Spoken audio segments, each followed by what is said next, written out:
This is Tush, and I welcome you to Tushalicious Talk, an Oklahoma City podcast for titillating women, tantalizing conversation. And I thank you in advance for allowing me to be your one-stop shop advocacy connection.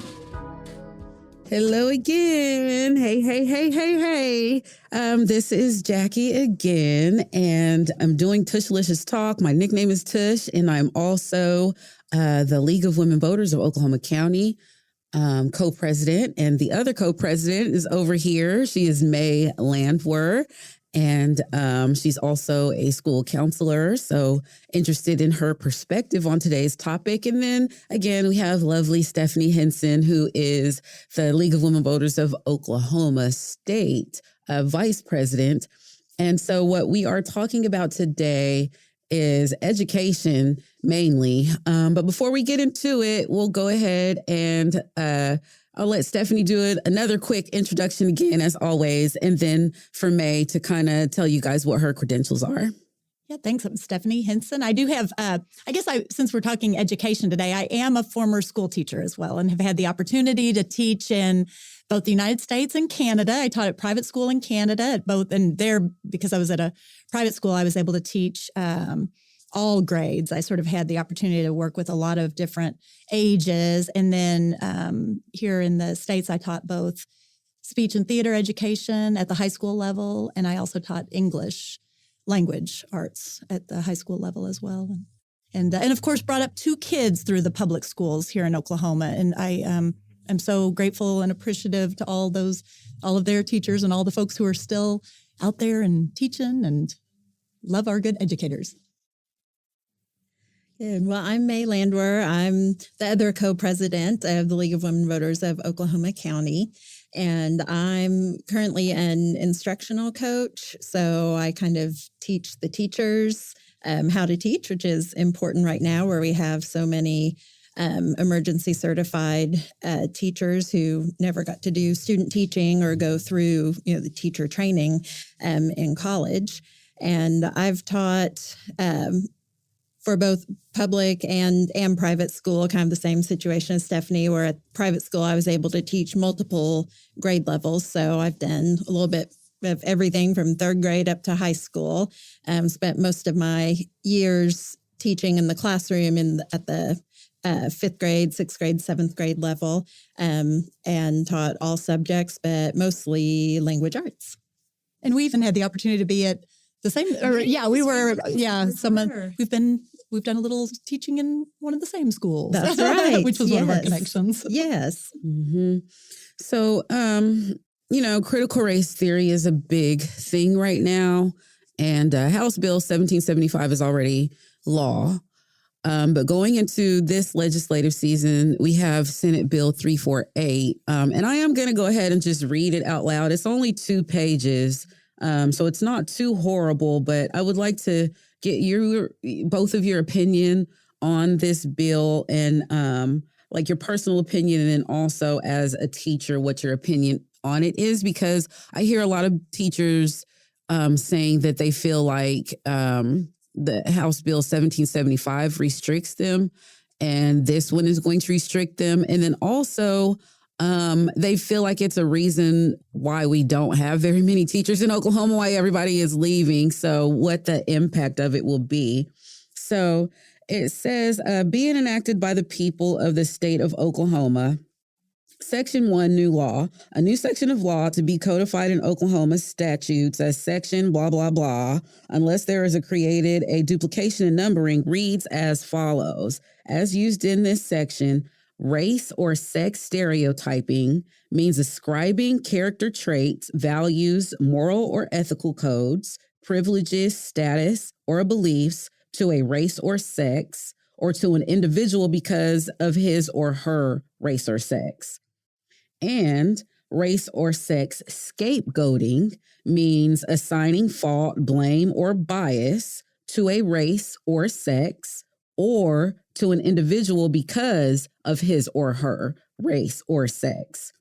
It similarly encompasses any claim that consciously or unconsciously, and by virtue of their race or sex, members of any race are inherently racist or are inherently inclined to oppress others, or that members of a sex are inherently sexist or inclined to oppress others. Notwithstanding any other provision of the law, every agency or department of the state, county, or municipality or political subdivision shall be prohibited from adopting a policy or training materials to promote race or sex stereotyping or scapegoating. Nothing in the section prevents agencies or departments of this state from promoting racial, cultural, or ethnic diversity or inclusiveness, provided such efforts are consistent with the requirements of this section. Section 2, it is being immediately necessary for the preservation of the public peace, health, or safety, an emergency is hereby declared to exist, by reason whereof this act shall take effect and be in full force from and after its passage and approval, meaning immediately if it goes into law. And I do realize that I have just said a couple of mouthfuls. So, and so H. Bill 1775 kind of read a little bit like this as well. So I guess let's start at maybe the race or sex stereotyping and then the scapegoating.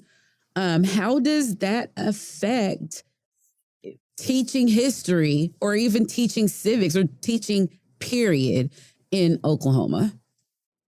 Well, what I've seen now, just even after the passage of House Bill 1775, is teachers are afraid they're going to get in trouble for teaching just the same thing that they taught last year. We had conversations before February 1st about, well, how do we do Black History Month this year? Like, do we have to change anything? Are we going to get in trouble?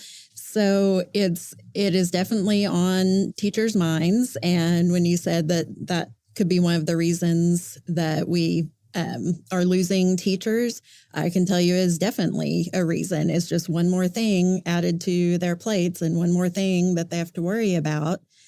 And the law itself is pretty vague. So you kind of don't know exactly what you may or may not get in trouble for. Mm-hmm. Mm-hmm. So Veronica, I want to say her last name is Lazier from CAIR, Oklahoma, CAIR. She was here, I want to say last week or the week before that. And of course, that is a Muslim advocacy group. She was saying that it would make it difficult for teachers to teach about Malcolm X. And so I don't ever remember learning about Malcolm X in the first place, honestly, because of his stance on things, which, I feel like there was rhetoric to say that he was like this horrible person. But then when you actually read about it, he was just trying to make things fair, And so I'm saying that to say there's supposed to be a clause of comfort for students. Like, students have the right to be comfortable in their education experience. And let me say, also, the kids came home, 4th grade kids came home, and they were saying, the teachers made us read the N-word. And I'm like, what? And so, of course, they keep talking and talking and talking. And the word that they are talking about is Negro. And they were like, but this white lady was saying Negro and she was reading Negro to us. And they were clearly not comfortable. So that is where the disparity in comfort, whose comfort are we talking about? When you're saying scapegoating, who's getting to scapegoat what here? So I'm very interested in, even as an English teacher, how do you define that unambiguousness, I guess is the word I want to say? Yeah, no, and it's interesting, and I do appreciate so much May's perspective because you're currently working in education.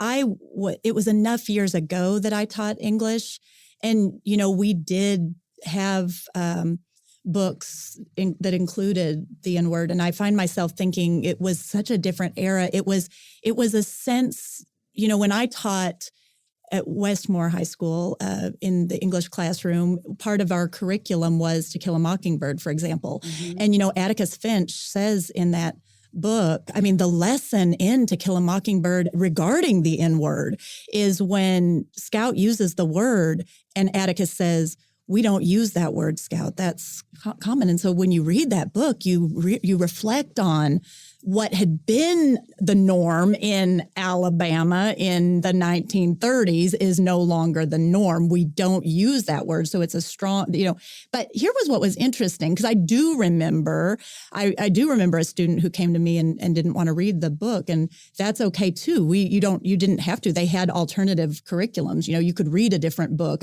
So there was so much, we empower our students, we empower our teachers to make those decisions on, and that was true then. It was true when I taught 20 years ago. That's been over 20 years ago that I was teaching To Kill a Mockingbird at Westmore. And it's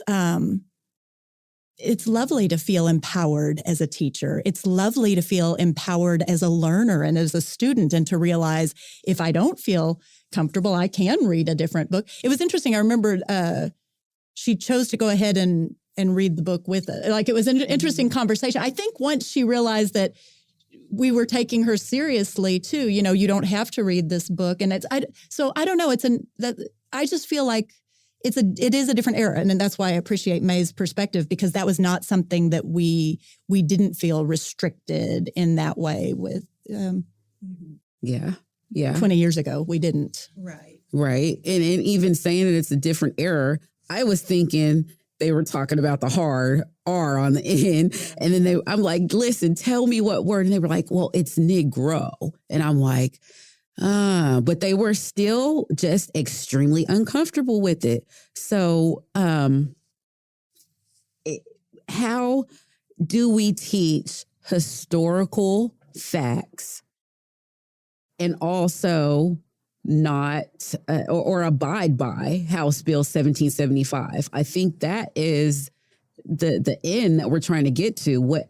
What do teachers need to do? How are they going to accomplish that? The short answer is I don't know. It all kind of depends on who you ask, honestly. And I had a similar situation with the Jackie Robinson story that we were reading. And this was maybe 6 or 7 years ago. And it had that word in it. And I told the class before we started, I said, there's a word in here. I'm not going to say it. And, you don't have to say it in your head when you're reading in your head, just skip that whole sentence if you want to. And then we just went on from there. And something that I found, which was not the case in the situation you were talking about, Jackie, but a lot of times it's the parents who are uncomfortable, and the kids don't see a lot of the things that we talk about as any big deal. So that's, I think, where it gets blown out of proportion a lot of times. I was just thinking that because there's several bills on trying to ban books at schools. And so in one of them, I don't have it with me. I'll put it in the chat, I guess, or not the chat. I'm thinking I'm on Zoom. I'll put it in the comments. But it was basically saying, like, if the parents are uncomfortable with it, then they get to choose that the book gets banned. And so that makes me think, okay, you're going to ban pretty much everything, especially in today. We live in, cancel culture? Or is that what it's called? Everybody's unsatisfied with something. So what are you going to end up with? Exactly. I'm doing a jigsaw puzzle right now that's a banned books jigsaw puzzle. I got it for Christmas. and I was counting the number of them that I had read on the banned books list, books that have been banned at some point, it's kind of, and of course, Mockingbird's on there. I'd read 17 of the books that are on the banned books jigsaw puzzle, and I want to read them all. I thought that would be a good, since you and I've been involved in reading groups together, that would be good to read all the, do one year where we just read all the banned books. We'll read.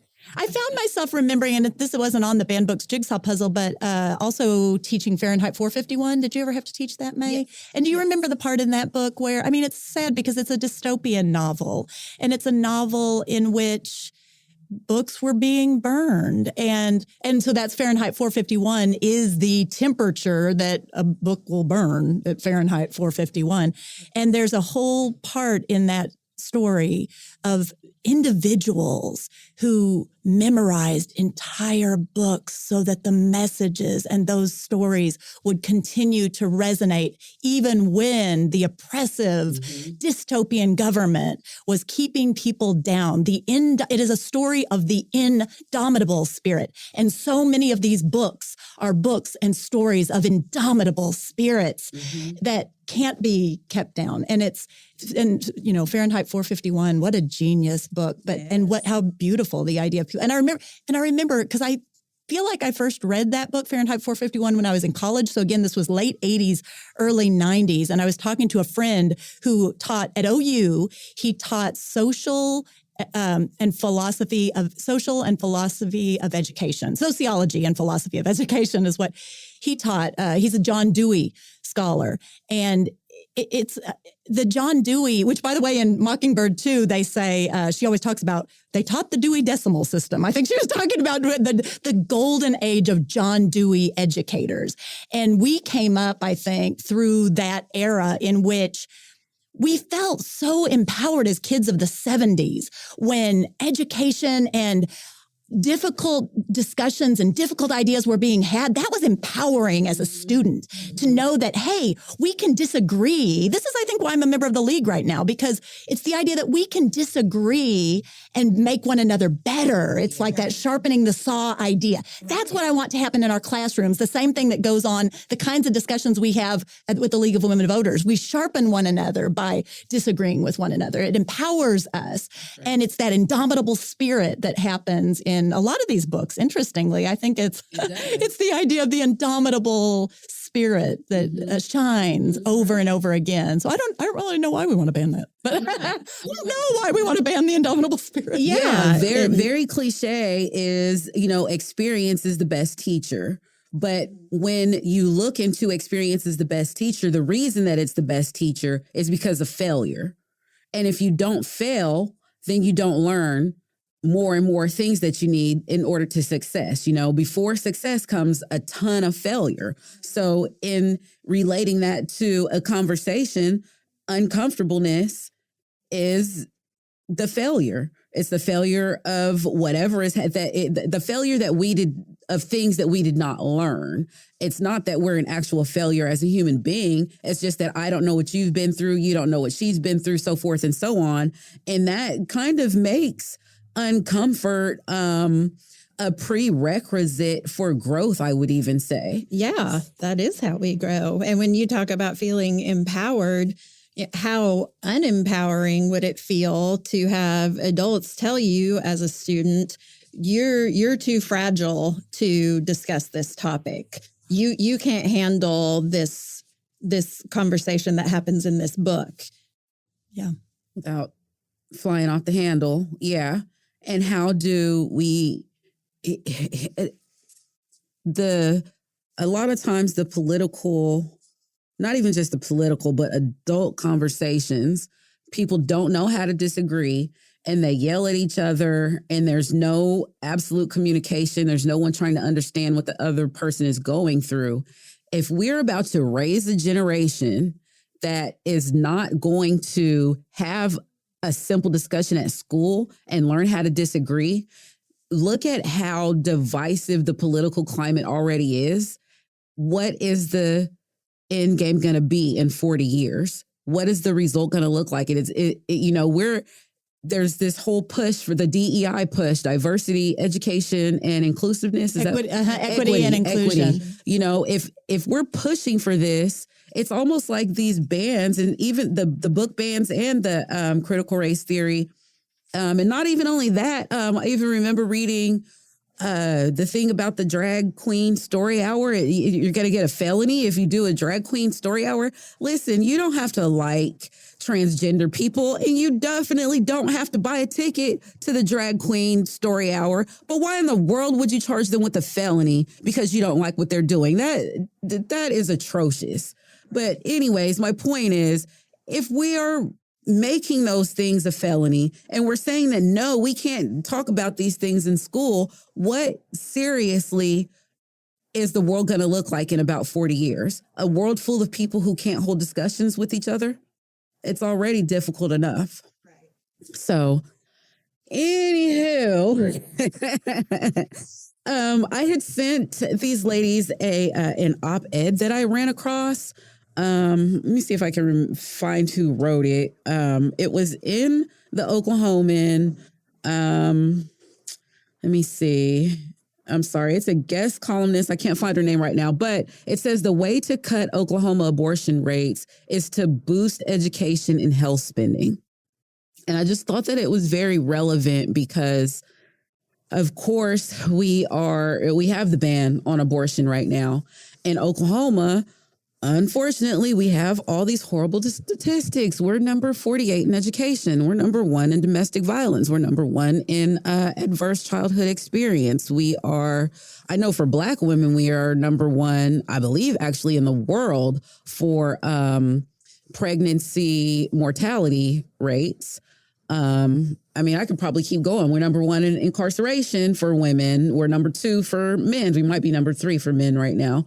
But anywho, if we've got all these horrible statistics, why are we trying to bring more kids here? Why are we trying? And on top of that, why are we trying to bring kids that are not wanted here? That just does not seem like a very good moral argument, in my opinion. And people are more than welcome to tell me that I'm wrong on that, or give me some type of argument against it. I'm absolutely willing to hear them out. But just in my opinion, I feel like it's completely immoral to try to force someone to have a kid in a state that's not providing for the kids, or that's putting how many kids? I don't remember the foster care statistics that we have right now, but we've got so many kids in foster care in Oklahoma. And we have a foster care to prison pipeline in Oklahoma. Like, why in the world? But back to this woman's op-ed. She says that Oklahoma is one of 29 states in the U.S. that does not mandate sexual health education, and whose regulations on sexual health curricula limit programs to abstinence-only education and heteronormative material. However, the Annenberg National Health Communication Survey cites that only 39% of adults find abstinence-only education to be effective. So that's leaving 61% of adults out there. And I want to stress the word adults out there, because that's over 18. And we all know that underage sex is a very real thing. So 61% of adults are not actively abstinent. So that relates to Oklahoma is ranked number 4 for teen birth. And then when you factor in race into that, then of course it's more prominent in the Black, Hispanic, and Native community. And I believe those statistics are in that op-ed as well. Again, I will post it. But just wanted to know, as educators, what is your opinion on this op-ed? I think it's spot on, unfortunately.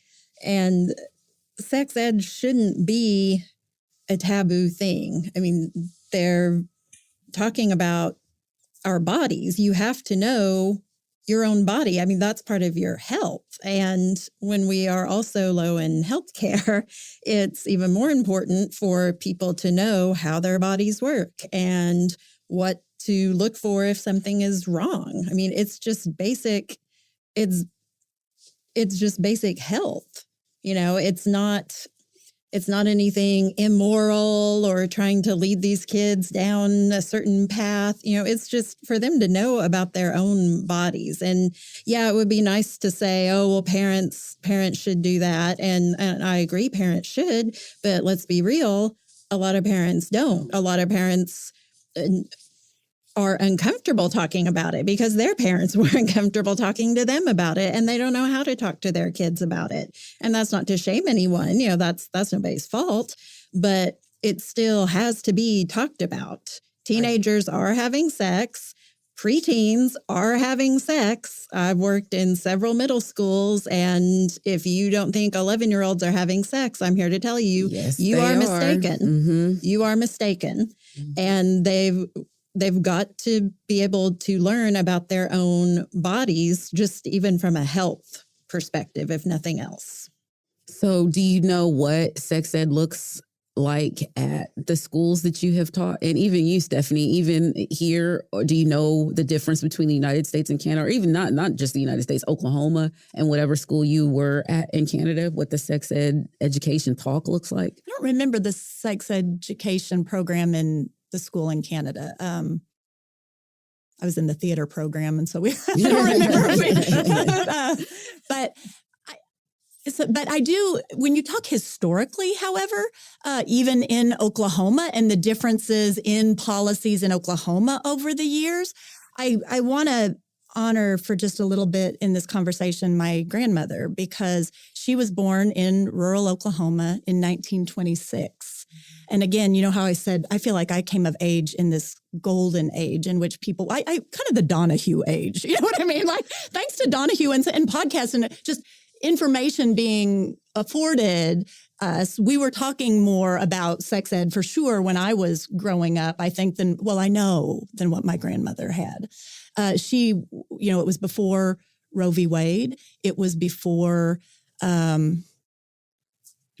education was just not, again, when you talk about the importance of education, she was very clear that she didn't get a lot of good education on a lot of important points on how to keep herself well and safe in the world, how to prevent pregnancies.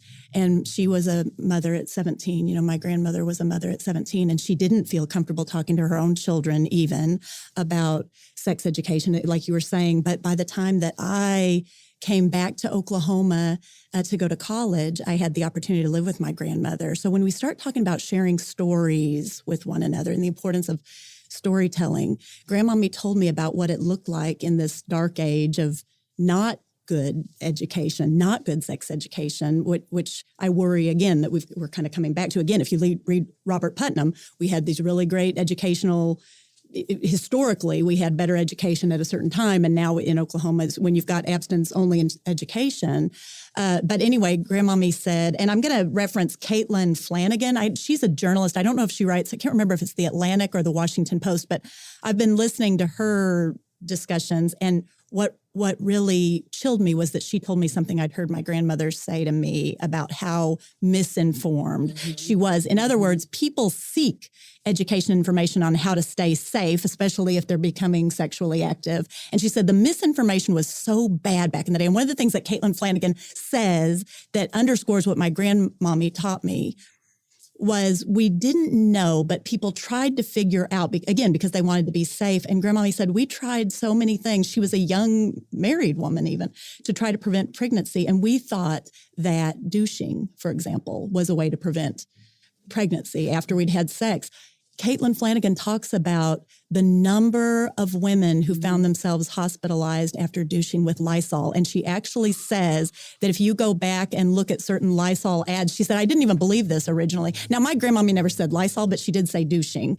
But I just thought that is what we're looking at with mis and disinformation regarding what is safe and for our bodies. And if we're not teaching our kids what sexual health is, then, and I think my grandmommy told me that because she wanted us, she was excited about the progress in our world. She was excited about the progress in education. She was excited that we were with the women's movement, for sure we were, and Donahue, again, the shout out to Donahue, but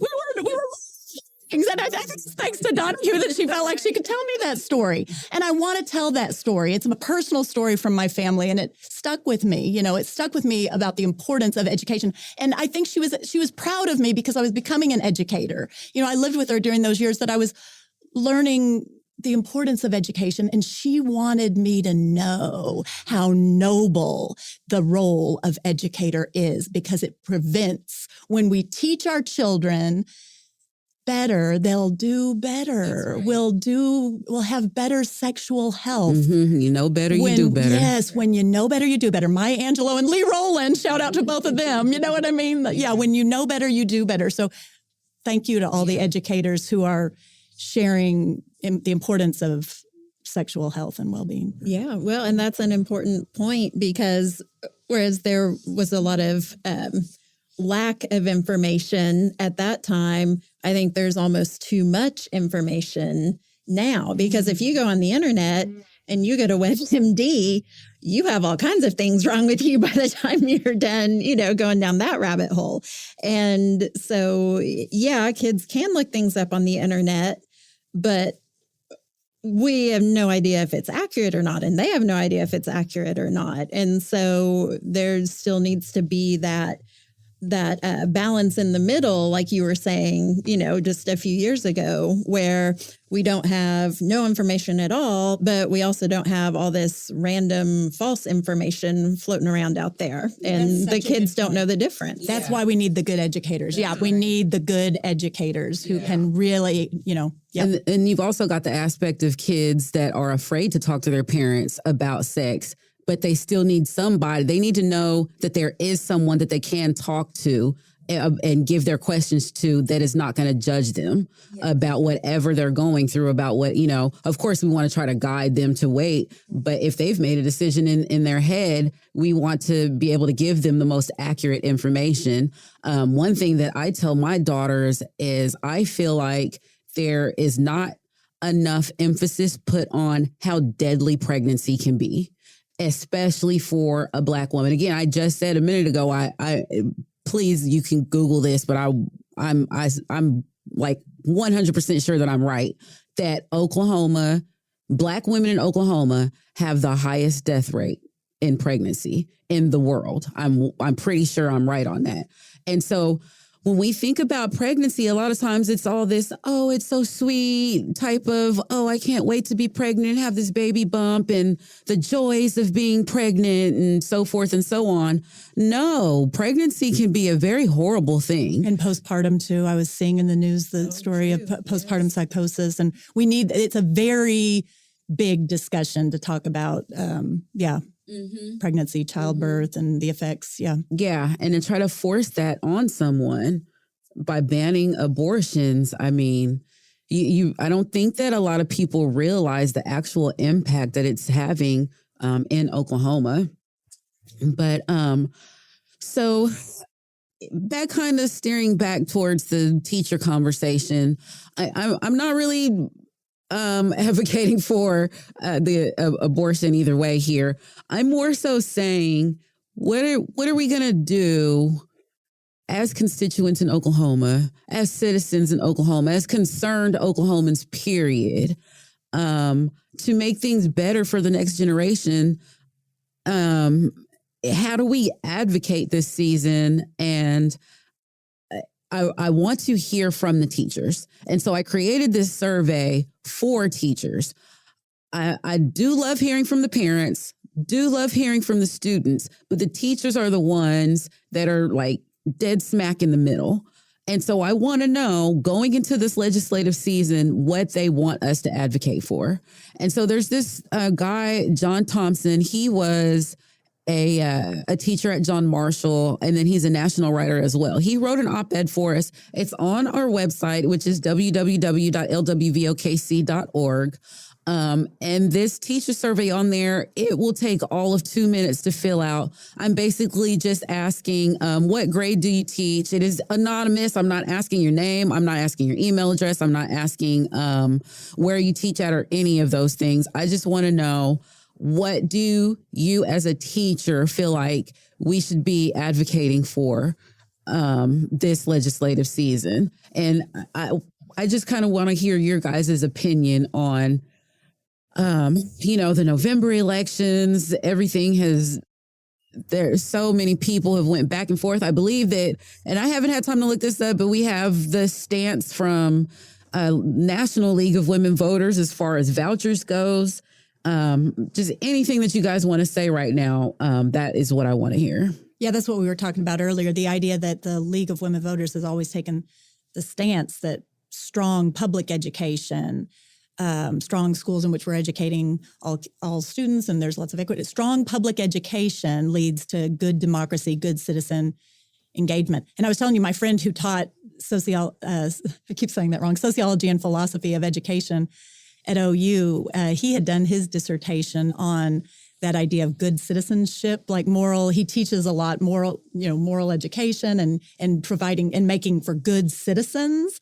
And it's public education, coming together with good educators, good students ready to learn, eager, excited. One of John Dewey's ideas about what makes for a good educational experience is when something resonates enough with a child, again, that child feels empowered to learn and do more, and it's facilitated by good educator. It's this beautiful, I feel like John Dewey's philosophy of education is a lot about having this rich soil. Education is this rich soil and the kiddos are the seeds, you know what I mean? And the teachers are pouring, it's just this, you know what I mean? Like this beautiful world in which we can all flourish and collaborate and grow together. And it's this, so it really is, Scout was right. The Dewey Decimal System is the way she called it the Dewey Decimal System. They were teaching the Dewey Decimal System, but it's beautiful and it's lovely. And I think that, I think just to continue to encourage that, because that is what, with the league has a stance, public education, good public education, when we fund and provide for our kids, like Robert Putnam wrote the book, our kids, when we're providing for our kids, we're going to have better democracy. We're going to have better citizens. We're going to have better communities. And that's progress. That's a league stance. Yes. May. Well, I don't know how we advocate for this exactly, but I think teachers want to stop being vilified. And this has been a long time coming, honestly. If you think about when we were all in school, if the teacher was thinking about calling your parents, you did not want that to happen. You did not want it to happen. And now if you tell a kid, well, okay, let's call your mom, they'll say, call her. Call my mama. Call her. Yeah, exactly. And so now it's gone from that to now teachers are trying to indoctrinate Oklahoma children and all of this nonsense, honestly. I mean, I will tell you that I don't know one single teacher who had ever even heard the term critical race theory before that House Bill 1775. Wow. So clearly we're not teaching it if none of us even knew what it was to begin with. We're like, what is that? So it's just all this rhetoric. It takes the morale of teachers down even further than it was before. And, COVID was difficult for everyone. It was difficult on teachers. And teachers are just tired of it.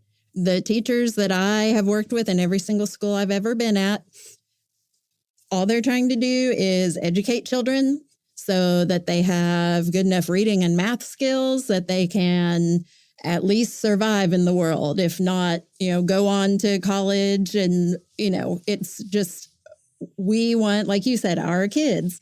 We want the kids of Oklahoma to be productive citizens and to have happy lives and have skills that they can feel proud of. And that's not the same for everyone. People have different paths that they want to take in life, but teachers just want to make sure kids have a basic education. And with everything they have to do, they don't have time to sit around and plot for ways to indoctrinate children and to teach things that that we didn't even know existed. Yeah. It's funny because, when I taught, and maybe because my first teaching job was I was at a rural school, I was young, I was teaching speech and theater education. So I loved my basic speech classes. And the first thing I would always say, again, because it was speech and debate. So with debate, but I would always say, as I was going over kind of my own classroom norms and the rules of the classroom, I would say, question everything that I say. I would always say that because that was, I think, partly because of my communication degree from Southeastern Oklahoma State University. I should give a shout out to my wonderful teacher, C.W. Mangrum. He's one of my absolute favorite teachers. He taught communication theory. And in communication theory, is a lie was one of the tenets, of communication theory. In other words, question everything. It's biblical, by the way, too. We see through glass darkly. There's, we have our stones in our eyes. I mean, it's a biblical concept that we see the world through these different lenses, these many different lenses. And that's what CW was saying. We see through glass darkly. Is a lie. So I would say to my students, question what I say. And by the way, and I want to say this too, because we live in Oklahoma. When I was teaching at Westmore, I don't remember the student's name, but you think about, I'm so grateful. I always said to my students, we're accountable to one another. I loved you use that word accountability. So I learned so much from my students as well as I hopefully was guiding them but it was a shared power. It was a shared experience in the classroom in which, and I remember I was talking about, I had read The Invisible Man by H.G. Wells. And I was talking about The Invisible Man. And he said, I thought that Ralph Ellison wrote Invisible Man. It's the difference in The Invisible Man versus Invisible Man. Yeah. I am so embarrassed to say that I didn't know Ralph Ellison. I was new to Oklahoma City when we moved here. In 96, we moved here. This would have been maybe like the 96, 97 school year. I didn't know Ralph Ellison. I didn't know that one of the world's greatest writers was born here in Oklahoma City. I've subsequently had the opportunity to read, so I learned from my student because it was just that I said, oh no, it was H.G. Wells who wrote The Invisible Man, thank goodness for that student who said, and I immediately read it, I read it and because I was like, oh, how did I not know that? I'd lived in New York City by that time too. I'd been in New York City. I'd had the opportunity to, I'm so excited to I want to go, and there you can go to the Metropolitan Library System here in Oklahoma City and you can do a walking tour of Ralph Ellison. We in Oklahoma need to be bringing more books into the classroom, not thinking about banning books. And every Oklahoma student should read Ralph Ellison. We should be reading Invisible Man. We should come to Oklahoma. We should walk the path of Ralph Ellison in Oklahoma because he's telling Oklahoma's story, an Oklahoma story that we need to tell. Ralph Ellison is a beautiful author. And so thank you to that student who, thank goodness I said to my students, always question me because they then teach me. And that's what good education is. It's collaborative. Teachers and students and community members bring in lots of guest speakers and have, It's everybody. All of us, Chris Steele always says, all of us need all of us to succeed. We bring in children need as many people who have their back as they can have. That's their teacher in their classroom. It's all of it's their counselor at the classroom. It's every one of us needs to be reaching out to Oklahoma school children right now and reading a book with them. Yeah. There's an app, Libby. That's the main one that I'm using right now. It's absolutely free. It's connected to all of the libraries, and there's a ton of audiobooks on there. You can check books out, the virtual books out through it. Absolutely free. So all you need is your library card number. So in conclusion, I just want to say, shout out to League of Women Voters for producing awesome women all throughout history. I'm very proud of us. And we don't have all the answers, but we do have the spirit to try to find it. And that's what we're doing here. And so I would just say, try to follow some of the bills. Don't try to do it on your own because it's a very difficult process. But ACLU of Oklahoma, I want to say that they have a sheet on their website. Andy Moore, Let's Fix This. I want to say he has one. Indivisible Stillwater, Cindy Alexander, I want to say she has one. And there's probably a couple more You're more than welcome to email the office.admin@lwvokc.org, and I will get as much information to you as possible. And then please just fill out our teacher survey. So as we keep going through this legislative season, we can figure out what we need to do to make Oklahoma a better place. Tushalicious Talk is part of the Breaking Ice, Building Bridges community podcast platform, brought to you by Possibilities, Inc.